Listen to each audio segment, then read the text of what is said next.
This week, it's all about food on a stick. We're throwing a kebab party. I love this menu because there's no need for any extra side dishes. All the vegetables and potatoes are all on the kebab itself. It's also a great menu because it allows you to experiment with a lot of different flavors, providing a kebab for everybody, even vegetarians. We're kicking things off with Apricot Bellinis with homemade apricot puree and bubbly Prosecco. Then I'll show you how to make my signature spicy nuts, sweet and salty with a little bit of a kick.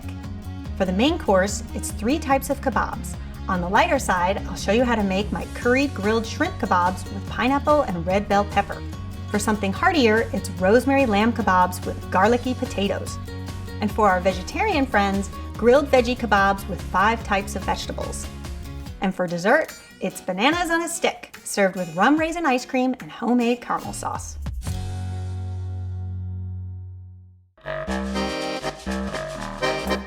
If you're not familiar with Bellinis, they're one of my favorite drinks. They're an Italian, refreshing concoction that's typically made with white peaches and Prosecco. Prosecco is a sparkling wine, much like champagne, but it's a lot more affordable.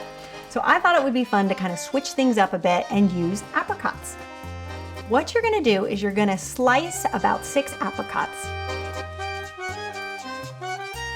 put them on a baking sheet, and just pop under the broiler, just until they start to break down and kind of become mushy.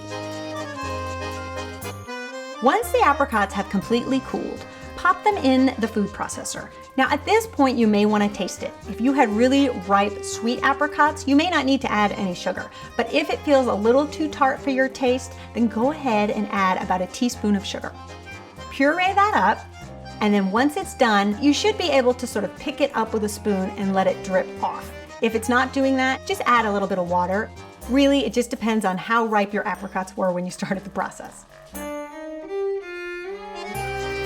To serve, you're going to take about 1 tablespoon of apricot puree and then top with Prosecco. You'll notice the apricot will be kind of pulpy. That's how you want it.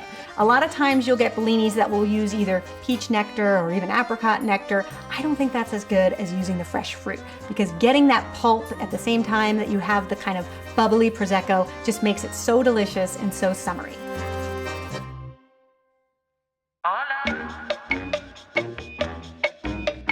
For a menu like this, I like to keep the appetizer pretty simple. There's a lot of assembly that's going to go on with these kebabs, so the simpler the appetizer, the better. And I love these spiced nuts because you can actually make them the day before. So the day of the party, all you have to do is set them out. Here's how you make it. Take 2 egg whites. To that you're going to add some cumin, some cinnamon, some coriander, sugar, and some cayenne pepper. Now, if you're not a big fan of spicy foods, you may just want to cut the cayenne in half, but don't eliminate it altogether because it does give you a nice little kick that adds a great counterpart to the sweetness of the nuts.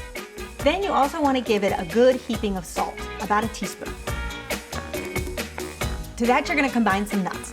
I really love cashews, so I will just use a pound of cashews, but you could use mixed nuts, almonds, whatever your favorite nut is, this recipe will still work. Toss them all together so that the nuts are well combined. Then turn it out on a well-greased cookie sheet. You really want to make sure that that cookie sheet is well greased, otherwise this nut mixture is going to stick to your pan and it'll make kind of a mess. Pop in the oven at 350 for about 10 minutes. While it's cooking, you want to go in and kind of give them a toss. That will help them cook evenly and brown on all sides. When you take the nuts out and they start to cool, you'll notice that they'll also start to harden at the same time. So if they're not hard when you take them out of the oven, don't worry, because that will happen as the nuts cool. Once they're completely cooled and nice and crispy, put them in an airtight container and just keep them at room temperature until you're ready to serve. Now I have to warn you, these nuts are insanely addictive. It's the combination of the sweet and the salty with a little bit of a kick that makes them so delicious. So if you have a big group of friends coming over, you may want to make 2 batches.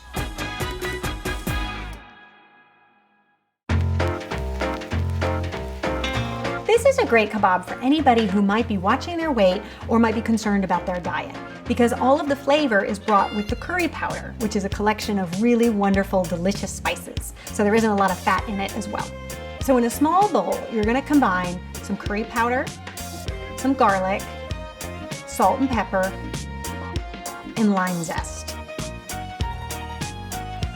You're gonna toss that together until it's well combined.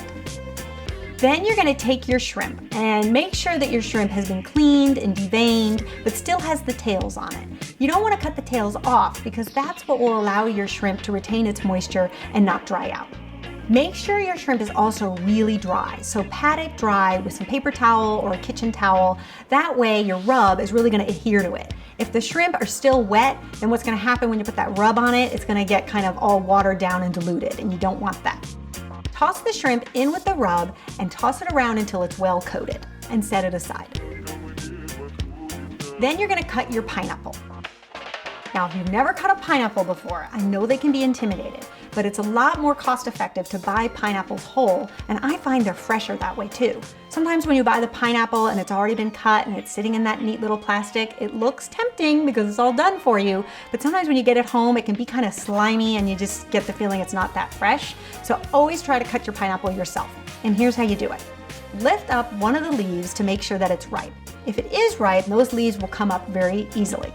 Then you're gonna cut off the top and the bottom, and then all the way around the pineapple, just slice the skin with a large kitchen knife. To cut it into cubes, just slice it in half, and then slice it in quarters, and then take your knife down the quarter and just cut off a little bit of the core. That sometimes can be hard to chew. And then cut it into about 1 inch to 2 inch chunks. So now to prep your red bell pepper. One of the easiest ways I find to cut a red bell pepper is to basically just stand it up, cut each hip off, so you're gonna have 4 sides, and then slice them into cubes. Now it's time to thread the skewers. If you're gonna grill these outside on a charcoal barbecue or even a gas grill, I'd recommend soaking your skewers first. That way, when you put them on the grill, they won't catch on fire.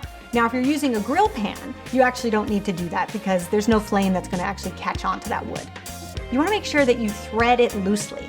That way, when you put the skewer on the grill, it'll cook evenly. If you cram them in too tight, then sometimes you could end up with raw pieces of shrimp in between the vegetables, and that's not good. Grill the shrimp really quickly, probably 2 minutes, 3 minutes tops on each side. Shrimp cooks really quickly, which is the nice thing about it. If you were cooking this whole party and you were doing all the skewers together, the shrimp skewers would be the last ones that you would actually do. That's because they don't take any time at all. You'll know that it's done when it's just a little bit pink and opaque. When the skewers are done, you want to remove them from the grill and then just garnish them lightly with some freshly chopped cilantro. I really love to serve these shrimp skewers with a dipping sauce, and it comes together pretty quickly. So you're gonna combine some Greek yogurt, the zest and juice of 1 lime, some curry powder, mango chutney, salt and pepper, and freshly chopped cilantro.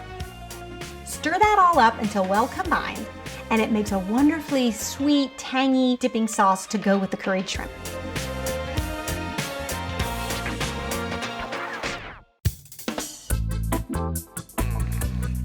One of my favorite meals is Greek-inspired lamb with roasted potatoes. So this is basically that same thing, but on a stick. So what you're gonna do is buy top round lamb. That's one of the most tender cuts of lamb. And because we're gonna be grilling this meat and not slow roasting it or braising it, you really want a tender cut of meat. You're gonna cut it into about 2 inch cubes. Then you're gonna make the marinade. The marinade is just basically olive oil, lemon juice, garlic, salt and pepper, and fresh rosemary.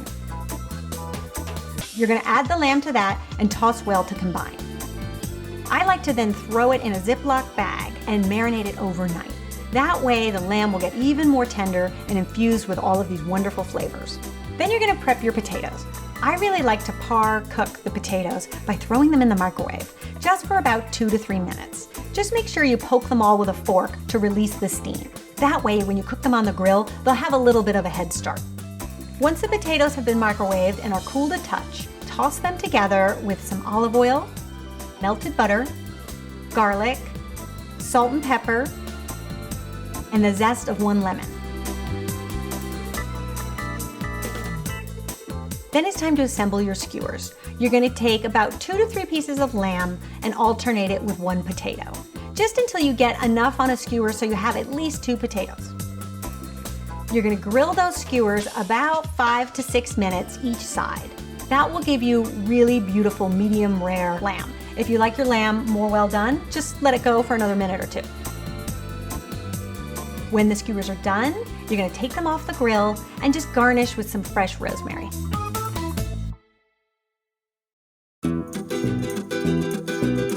I love these kebabs because they serve as a great main course for our vegetarian friends, and then they also serve as a nice complement to our lamb and shrimp kebabs. So here's how you make them. You're gonna take the zucchini and cut them into 2-inch rounds and set them aside. Take the eggplant and cut those into 2-inch chunks. Take some red onion and cut those into 2-inch cubes.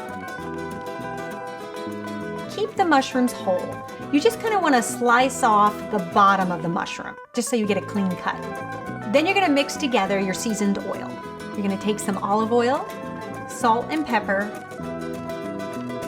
and some dried oregano. You're going to toss in all of your cut vegetables, as well as your mushrooms and cherry tomatoes. At my grocery store, I'm able to find these really extra large cherry tomatoes. They almost look more like a salad tomato. Those are the best tomatoes to make a skewer because they're not gonna fall apart on you really quickly as you grill them. If you use tomatoes that are too small, they actually just kind of char and burst open. You want a tomato that has a little bit more weight to it. Then it's time to make the skewers. You're gonna take the vegetables and thread in alternating fashion the eggplant, the zucchini, the red onion, and the mushroom. Then you want to take the cherry tomatoes and have them make their own skewer. I usually try to put about 4 cherry tomatoes on a skewer. You're going to grill these veggie kebabs in 2 batches. And the reason you want to do that is that they take different times to cook. So the cut vegetable kebabs, they're going to take a little bit longer than the cherry tomato kebabs. So you want to give them a bit of a head start.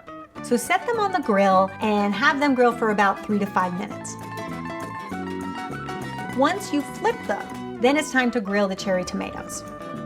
Grill the tomatoes about 2 to 3 minutes on each side, and then that way your veggie kebabs will all be done at the same time. Once they're done, sprinkle with a little sea salt and freshly cut parsley, and this is a wonderful main course for all of our non-meat eating friends, as well as a terrific summery side dish for those who do eat meat.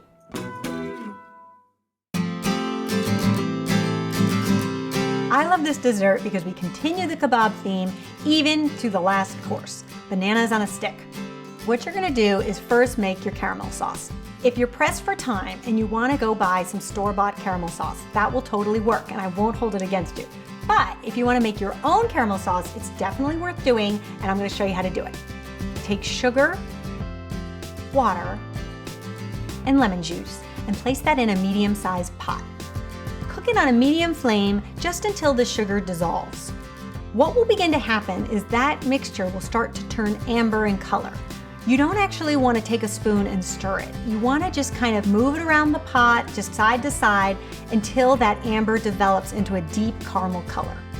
Once that happens, you're going to add the heavy cream. A word of caution. Once you do that, that is going to bubble up. That is what happens when you make homemade caramel sauce. When you add the cream, it just kind of explodes. Don't worry, if you have a big enough pot, you're not going to burn yourself, but just be prepared for when it happens.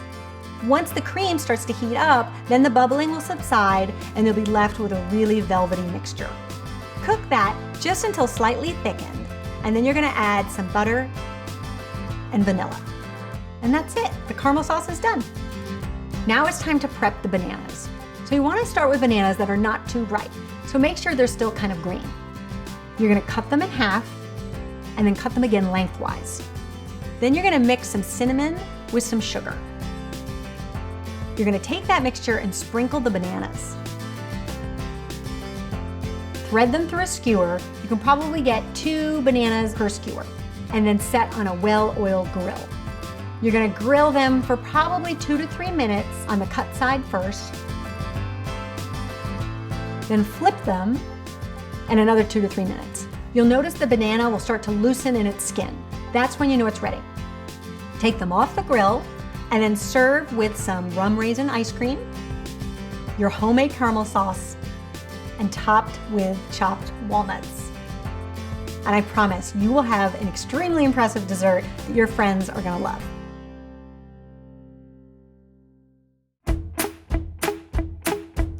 So if you want to make this menu, here's the game plan. The day before the party, make the nuts and store in an airtight container. Make the apricot puree and cover and refrigerate. Cut all the veggies for the kebabs, cook your potatoes, and keep them covered and pop in the fridge. Marinate the lamb and place it in a Ziploc bag. The day of the party, assemble your lamb and veggie kebabs and keep them refrigerated. Make the homemade caramel sauce, keep covered and pop in the fridge. Make the shrimp kebab dipping sauce, and that should also go in the fridge. 30 minutes before guests arrive, set out the bellinis. Put your Prosecco on ice and put out your spiced nuts. Then toss the shrimp in the curry rub and assemble your shrimp kebabs. Keep them refrigerated till just before you grill them. So that's it. That's how you throw a kebab party. I hope you guys give it a try. It's a really fun menu that's interactive and delicious. I think your friends are really gonna love it. And leave me a comment and let me know how it goes.